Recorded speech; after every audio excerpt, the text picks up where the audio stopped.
فما قد كان في حسباني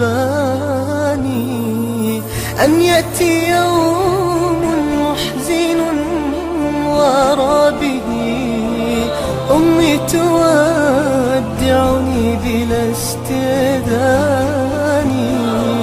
مهلا يا أمي، لا أين الرحيل؟ في العمر متسع من الأزمان. قالت صغيري لم يعود في العمر قدر مثل الذي قد فات أناواني.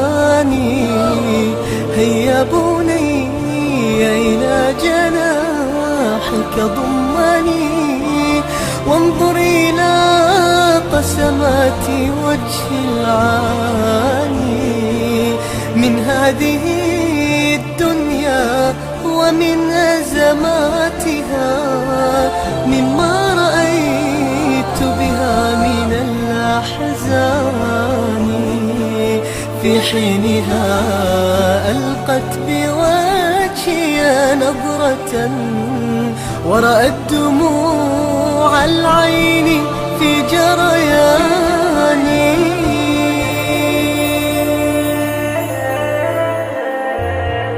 قالت بني لم الدموع والبكاء؟ دعني أغادركم وباطمئناني.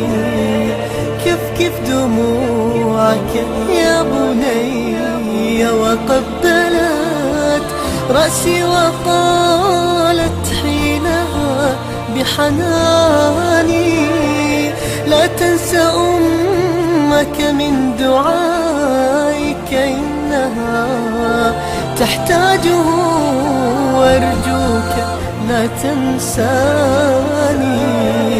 وقبيل دفني يا بني وصيتي، قبل جبيني واحتضن جثماني، وامسح دموعك وادعو ربك دائما أن نلتقي في جنة الرضوان،